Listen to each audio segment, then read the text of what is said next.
Good morning, Al. Good morning. How are you? I'm wonderful. How are you? Thank you so much for being here. Uh, yeah, it's really great. You talked about it when we talked about the other day. I could really feel how not only were many people asking you, but then your own experience with loss. And so I'm really happy to be here to share just with anyone who's interested. Thank you. So I can't remember how to pin the comment, so I'm just going to tell everybody today we're talking about dealing with loss and grief, and I'm here with Al Fuentes. He's a mental coach. We also did a podcast together, and he's going to share his experience and also his techniques because when we had done our podcast, you talked about different ways that the communication can transform and after a loved one has passed, and I that was so illuminating to me, and it really gave me a lot of peace and a lot of, so if you could just please talk about that, I would really, really love that. Absolutely. I would call that the telephone experience when we transfer that. And I really do want to get into that. But I do want to take a step back just in this process because we're going to talk about some really interesting things today. And first and foremost, the key is to know that we all grieve in our own way and we all experience loss or death in our own way. And none of them are wrong. And there's no right way to do this. And this isn't to try to fix anyone or to make this way a better way. It's just a different construct. And most importantly, it's about understanding how the brain actually works and how grief then is experienced through just the science part of it. And because it's really important to know how our brain and what our brain's doing to us and for us. So that's kind of where I'd like to start, if that's okay. Yes, please. I would love for you to start there. Yes. For anybody who's joining, I can't remember how to pin the comment. We're talking about dealing with loss and grief with Al Fuentes. Yeah, and if you have any questions during this time, I won't look at any of that, but I'm sure Shannon will be able to monitor any I'll questions be checking it out. for sure. So when we think about how the brain handles anything, it processes so much of the life we're experiencing.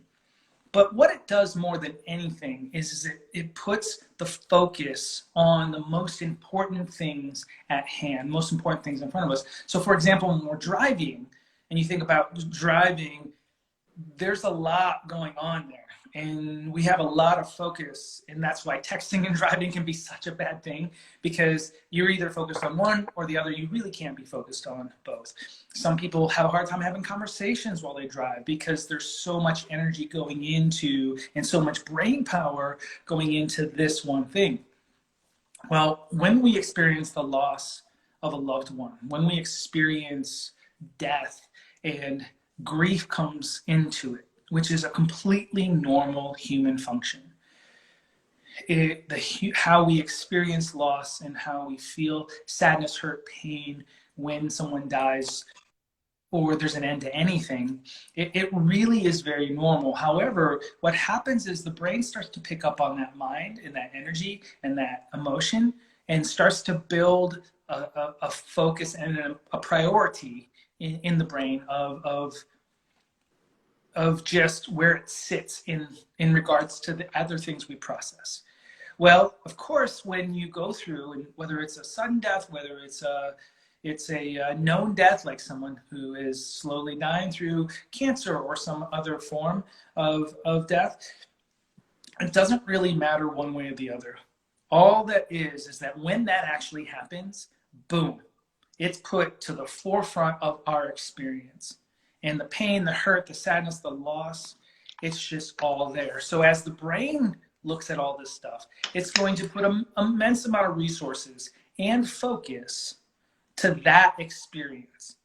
Now, that experience for many people, because now we're dealing with all kinds of ripples that come from someone that has passed, right? I mean, Yeah. you've experienced it, I've experienced it. It just gets fed more and more. And you hear things like comments like, well, just be grateful that you knew them in the first place, or, we're just so happy that they were alive. And yes, those are great in construct, but those intellectual thoughts, that those feelings, if you will, those are just small compared to everything else. And so the brain doesn't prioritize those as important. So it pretty much kicks them out about as quickly as they come in. And so then what happens? More resources get committed to sadness, pain, hurt, loss, grief in general, this ending of someone. And it becomes this very self-absorbed kind of experience for many people. And I know people who someone has been passed for 10 years now or 15 years, and the minute they start talking about it, or it literally plays a large part of their everyday life and behavior because of what's no longer here. And so all I would say to anyone listening or trying to manage grief or loss is that while this natural thing is happening, it's not just about thinking about them being here or thinking about the love that they were or all the time you did get to spend. That's nice in theory. It's about truly experiencing that love, truly experiencing that joy. And the challenge comes with when we start thinking about a good memory, it actually can trigger more grief because all of a sudden we think of another thing we don't get to have anymore with this person. So for many people, thinking of positive things of someone's life actually can trigger more pain, sadness, hurt, suffering. And what we want to do is move beyond that experience. And the only way that I know how to do that is to create actionable energy. That's a great way to say it. Actionable energy from the experience that we're remembering. And there's many, many ways to do that. So if you think about a loved one, tell me, you said you, in the comment or in the post that you lost someone in this last year?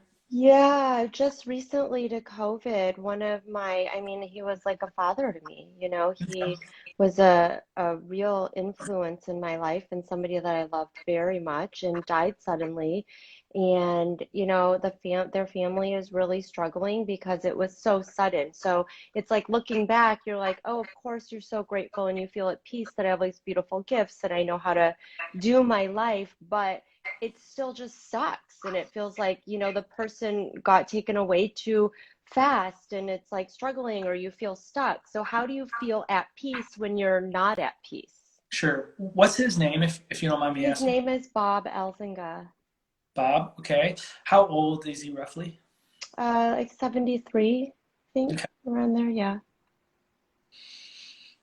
Yeah. I mean, you take someone like him and the kindness, the gentleness. I mean, there's gentleness in people and then there's gentleness in people. And if that's a great descriptor, it was in his movement. It was in the tone of his voice. And it's getting me emotional thinking about it because to just embody the energy of this beautiful being who just made you feel like you were enough. And if you meet somebody like that, and you know what I'm talking about, you just, and because this is who he really Yeah. presented to you. And so it doesn't, though, he could say anything and it could have been about anything and you just feel good. But Hmm. especially when he would give advice, it'd even go deeper than that. But you take someone like that in his movement, in his voice, in the light in his eyes, and you just feel this energy of somebody that is, all of a sudden it can feel again like it sucks and like it's really sad. And those are all very normal human things. But what if we could create actionable items from some of these experiences? What if not only we could remember him, but create these actionable, honorable items? And here's an example of that with Bob. So if you start thinking about a memory of just sitting and having a conversation, one of his favorite things to do was just listen and enjoy you and what was going on in your life.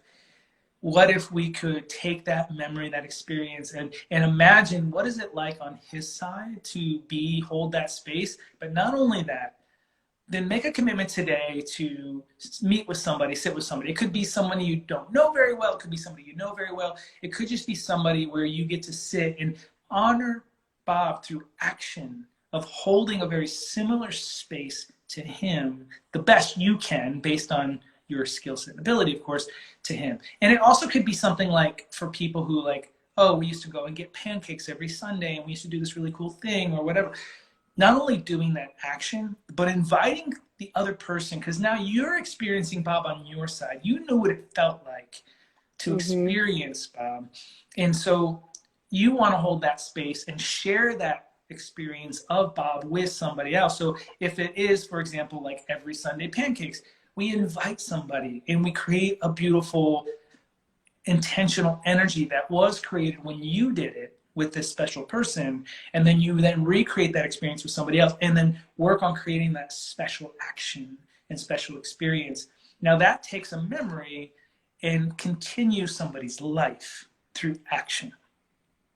And so if you were to take all the great things about Bob and all the beautiful experiences that he was and the things he represented for you, and then you try to display them as an act of continuing who he is, an act of love, an act of honoring him, not only are you just thinking back at memories, you're continuing his existence. Yeah, because you're like riding on the vibration. It's almost like you're getting into his frequency and then he's there. You're getting on the wave. Yeah, and what you'll experience, especially with someone like a Bob in your life, and for you it is Bob, you'll experience some deep, wise, sage energy that will pull through you that like you're like, oh yeah, like you can feel him there. And what a great gift. Now, this is different than what we talked about on the podcast. This is a different kind of construct.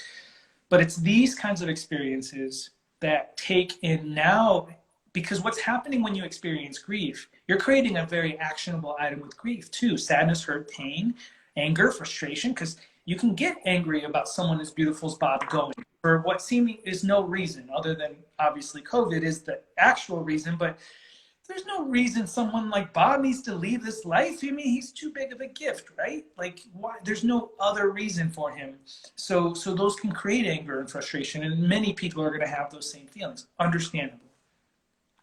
When we feel that stuff, it creates very actionable emotions, hurt, pain. There's actually action going on because the chemistry in the body is changing. You're releasing chemicals, and it's causing this body to feel all this on a deep level. And that's the action that's happening with sadness, pain, grief, hurt, anger. So if we can counter with something like this and not just think of Bob and how great he was as a person, but then channel that frequency, show up with that frequency, and then be that example in these characteristics or traits and ways today. And I see the smile on your face because you just think about what you could do with that, right? It's a really beautiful way to think about it, because the way that I've been doing it is I just imagine that I'm putting him in front of me and that I'm channeling a conversation with him, and I kind of like see his facial movements, or I hear him saying something to me, and so I feel like I'm getting that wisdom through that as well. But I really like what you're saying about feeling their vibration, because that frequency is going to sort of call them forward, I guess, maybe from the other side, so that they're closer to you energetically. But I've been doing it sort of through a visualization and a talking. Yeah, and it can call them forward from the other side, so to speak. But more importantly, it carries the energy that's still left here. It pulls it through you. So it doesn't have to be some spiritual experience or some other side experience. It can be for sure. But if nothing else, it carries the energy that still exists here from the influence that Bob was through us in everyday life. And if we're not doing these things, our brain can truly, very easily block out the energy and the true experiences that were, because there's so much focus and so much resources being put to the other experiences. And all I would say to anyone is, and I know anyone who's lost somebody, if you ask them, if you could experience their love just one more time, would you want to? And without hesitation, everyone's going to say yes, right? So imagine you creating these actions and literally getting to experience his gentleness and the space he held, and just how good you felt being around him. Like that was like probably the greatest of things. And what if you carried the energy of that, which is already still here, and then really pulled it through and just sat with somebody and just worked on seeing them like Bob saw you, which is such a powerful thing. That's very beautiful. And does it last? How long does this vibration of them last? Will it last for the rest of my life? What if somebody died 20 years ago? Would you still be able to bring this frequency of them through? There's always going to be some level of their energy still here on Earth because, I mean, as science would say, nothing can be created or destroyed. But when you think Yeah. about the light of somebody, the soul of somebody, I would imagine you thinking of a flashlight in a dark room. And if the flashlight's on, it's clear. You can see the light in this space. And when you turn the flashlight off, there's still the flashlight slowly dims, Hmm. and then the bulb still glows for a little while after the electricity's been cut. That is kind of the same experience of a soul being here. The souls are such a bright light and they're so powerful that after that soul then goes back up, that light still takes a while for it to dim. Now, who are we to really say? Everyone's kind of different in how that works, depending on Hmm. a lot of variables. But it's such a bright light, every soul. No matter how the human existed here, that's Yeah. irrelevant. The actual soul's light is so bright that it's going to take quite a while for it to dim. Now, in time reference, I couldn't tell you what that is. A year, 5 years. I mean, if you think about our existence, no matter if Right. you live 100 years, that's just literally a blink of an eye in the universe. That's why when you farther you go out and travel, you know, all the movies where you say like 1 year in space is like 10 years on Earth kind of thing. It's kind of like that when it comes to our existence. Even 100 years on this Earth is like a blink of an eye. So for us to think of somebody 20 years ago seems like a long time. How could their light still be here? But for the universe, that could still be within a millisecond of time of their soul shutting off. Hmm. What would you say to somebody who is just feeling so much sadness or they're feeling in denial, like they almost don't want to believe that it's happened? What would you say to somebody who just almost can't process the grief because they're scared to feel it or they just are feeling stuck with their sadness? Yeah, that is where the reason why there's no right or wrong way to grieve or to experience loss is because there's always going to be a very real humanness to all of us. And as much as I understand about death and life and never ending existence, my humanness will experience the loss of somebody, especially the closer they are. It's gonna be even more. So for somebody who's experiencing a crippling kind of sadness is really what you're talking about, incapable of even accepting that they're gone or dealing with grief.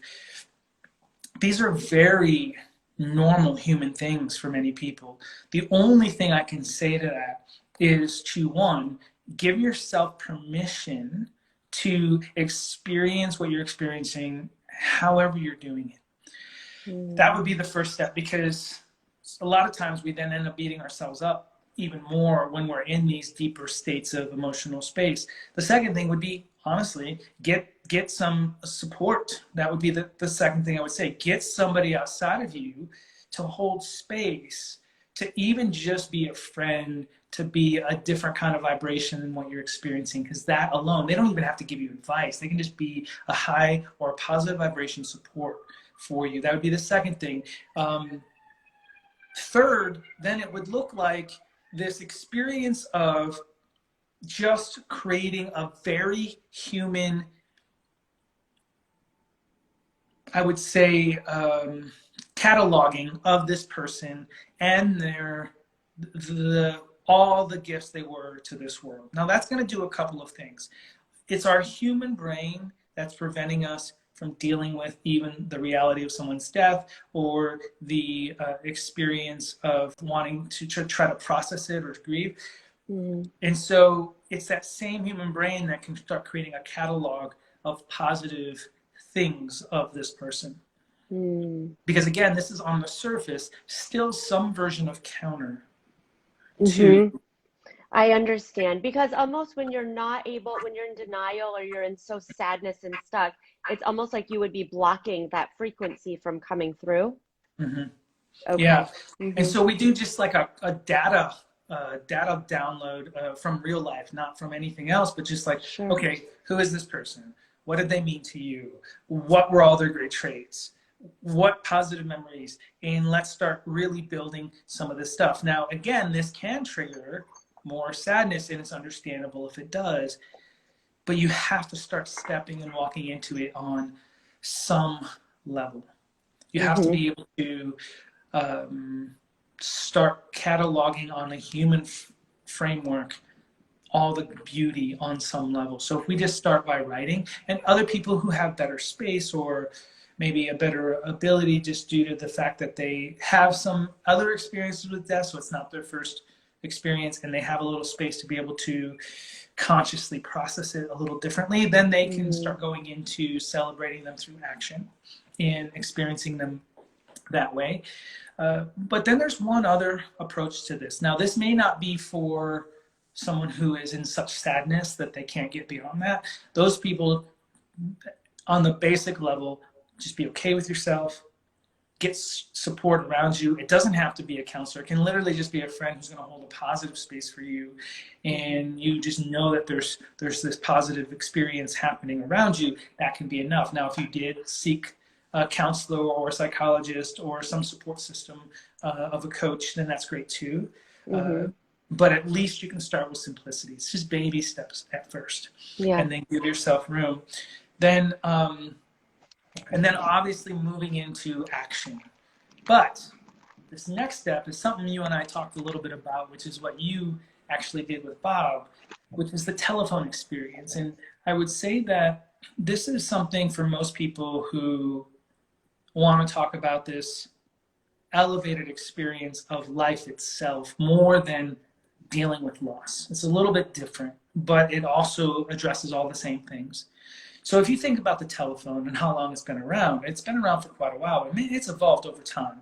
And before the telephone, there was like the Pony Express, which was one example. There was a lot of very limited forms of communication to be able to travel. Now you and I can talk on literally seeing each other on our Yeah. phones from different places in the country, which is pretty cool. But this technology didn't just happen overnight, nor is it the end of where technology is going to go. But what if you only knew a landline? What if you only knew the switch operators from the old days? Because there's some people that only know that reality. And they have no idea what a cell phone is. You put this in their hand, and you're like, here, make a call. They're like, wait, what? Like, I don't even understand what this is, let alone what do I do with it? You see, much like real human technology of communication has evolved from the Pony Express, pigeon carriers, just the Morse code, and other versions, and then of course into landlines and wired phones to cordless phones to cell phones, and who knows what's next. Our communication as humans can and has evolved as well. When you talk about language itself, it's evolved. Our ability to connect with people has evolved. But more importantly than that, our ability to continue communication and experiences with people can evolve. It's not a hard end. For example, if we had no landline, then we have no communication. And somebody who doesn't know the next version of technology, like a cordless phone, Hmm. they just know, oh, I can only go 10 feet because that's all the farther my cord is. And if I have to go beyond 10 feet, then I can't communicate anymore because I can't be on the phone. Yes. And that's just a simple construct. In this case, oh, this person has died, and I can no longer communicate with them because they are not physically here in person, whether it's me touching them or through Skype or Zoom or, in this case, IG Live. So there's this immediate like shutdown in the brain because the reality exists only to a certain state. Yes. Yep. But what if we could open up to new technology? What if we could open up to a new reality? Yeah. What if we could go up and experience this person and really still continue a level of communication in language? Now, this is what we talked about on the podcast, and I'm really excited to hear your response to this, because this is something that people don't realize is possible. And if it does take getting quiet, of course. It does take slowing down, clearing your mind, clearing your thoughts, and it takes you going up and literally having a nice front porch experience, sitting on the couch, but actually being open to sharing your life with this person in your mind. Eyes closed, good breathing, good mental state, and having a beautiful conversation. And you will be amazed at how much of a co-created, very real reaction. Even just going up and giving them a hug is a very visceral and very real reaction.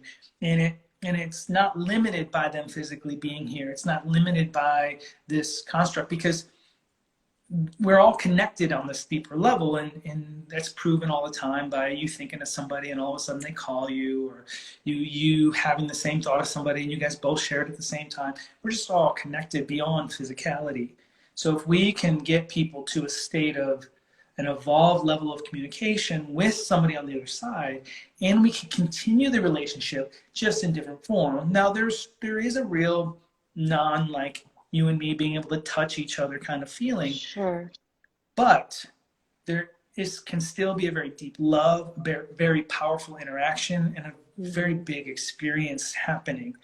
And if that's happening, then the amount of grief dramatically drops, the amount of loss dramatically drops, because the brain has a lot less things to feel loss over, a lot less things to feel grief over, because there's so much of experience with, like Bob, still here. So therefore the grief is still there. It's very normal still, and it's very understandable. And because physically they are here, and you can't in human form just literally pick up the phone or go walk over and give them a hug. So there's going to be some version, but it'll be dramatically less. And more importantly, you're going to have a continued relationship, albeit evolved relationship, different relationship, but still continued experience with this person. And so my question to you is, can you share with me and with everyone else, because you knew about this conversation through a podcast before this happened with Bob, right? Right.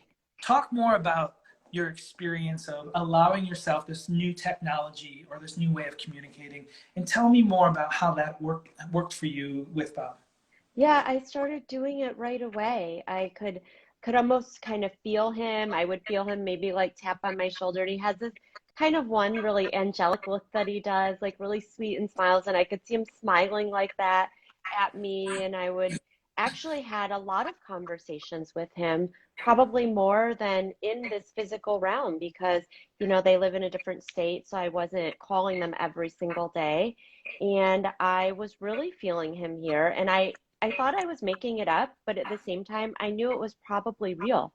And I still feel him sometimes. I'll be like, I'll see him tapping me on the shoulder, like almost kind of hear him, like giving me that look, like, don't do that or do that. Like, you know, just getting those messages, and I can really feel his energy. And so that's brought me a lot of comfort.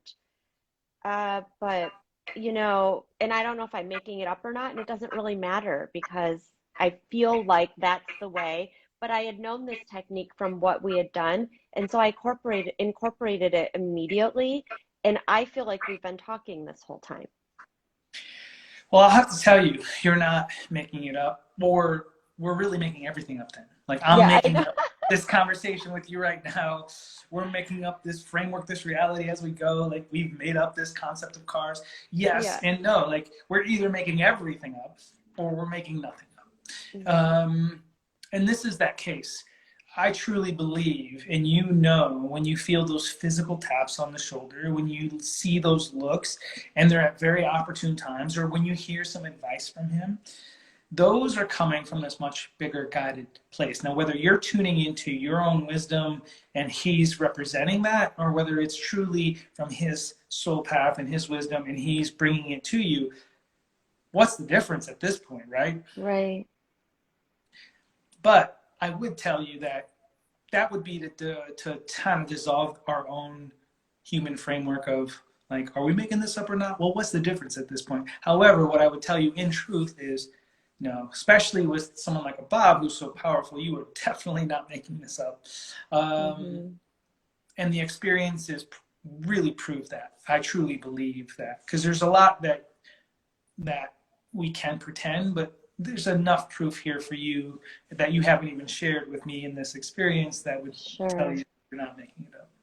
And I've also heard that their soul does a lot of work after they have passed from the other side to help heal their loved ones and just offer healing. Because it's interesting, when somebody passes, suddenly there's so many things that just automatically dissolve. I feel like so many things just heal on their own from that passing.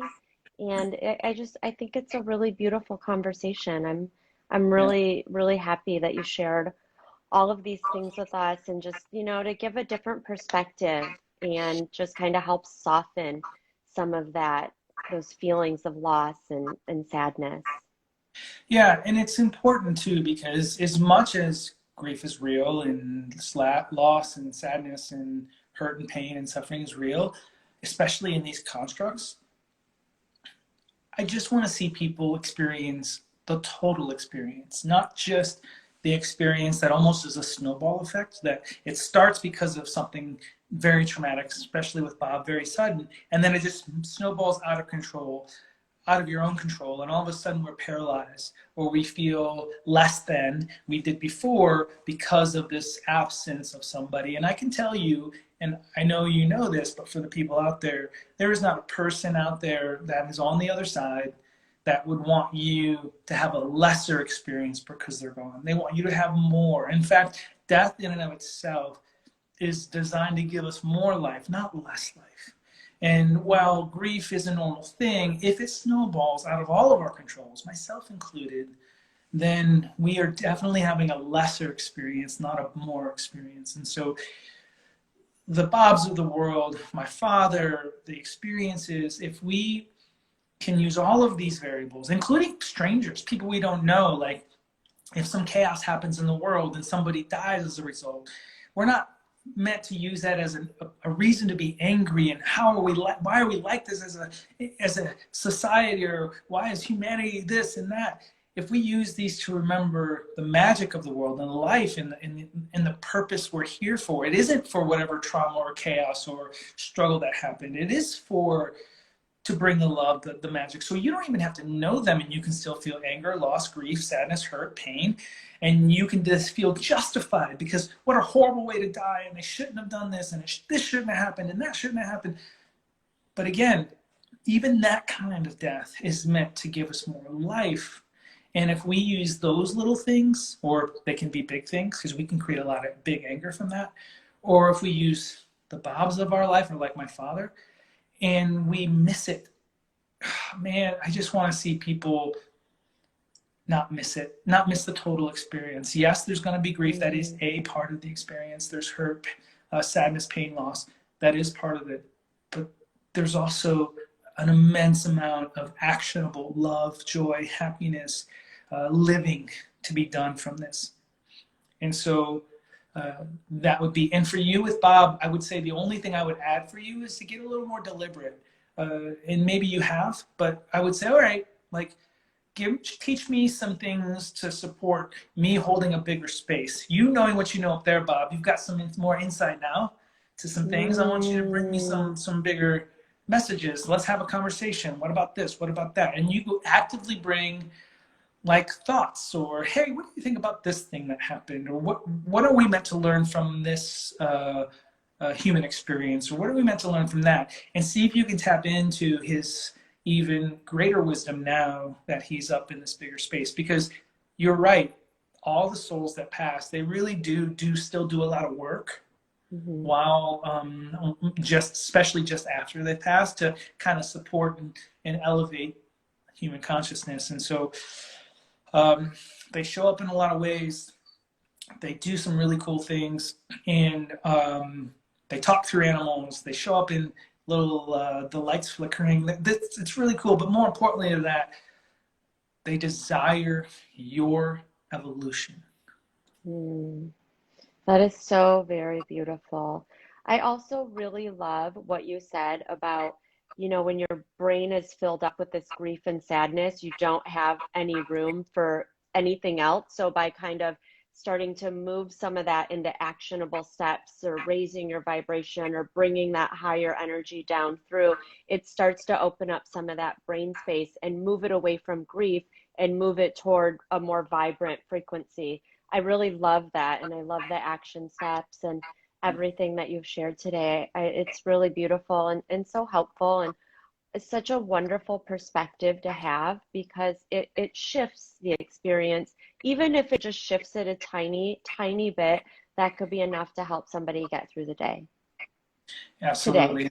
Yeah, 100%. And if we get to hold that space and share that voice today, and I mean that's all we're here to do. So, and in this Yeah. way, I mean, we're truly honoring the wisdom of Bob today. Which is Mm. pretty cool. So beautiful. Thank you, Al. It just it brings tears to my eyes. It's so beautiful. And thank you for being here and for sharing all your wisdom and for, I hope this helps anybody who watches it to just have a little bit more softness in their grief. Yeah, and for those, you're probably going to turn this into like an IGTV, right? Yeah. Yeah, Yeah, probably. yeah, because that way people can go back and listen and take notes and really, Oh, beautiful. yeah, really, because we Mm-hmm. talked about some intricacies to this, and so if you can listen back to something like this and take some notes and have some good starter constructs, that would be an amazing gift, continued gift to put it in, and even for people who couldn't be on today, they can go back and listen to this, and so that would be a really beautiful thing too. Yeah, that's beautiful. I love that. It's a really beautiful techniques and a lot of tools that you've shared. So I do hope people will go back and watch it and learn some ways that they can help themselves and Yeah, have this continued communication with their loved ones who have passed. absolutely. Well, it's so great. You're beautiful as always. I'm really Thank happy that you. you're doing everything that you're doing and continuing to hold your podcast, share with the world great people and in great ways. And it's great to see you continuing to blossom. Well, it's a pleasure to share space with you, and I just appreciate your energy and your wisdom so much. So Mm, thank you for being here today. you're very welcome. Have a wonderful weekend. Thank you I so will. much. You do Okay. the same. Okay. Thank you. Bye, Al. Bye.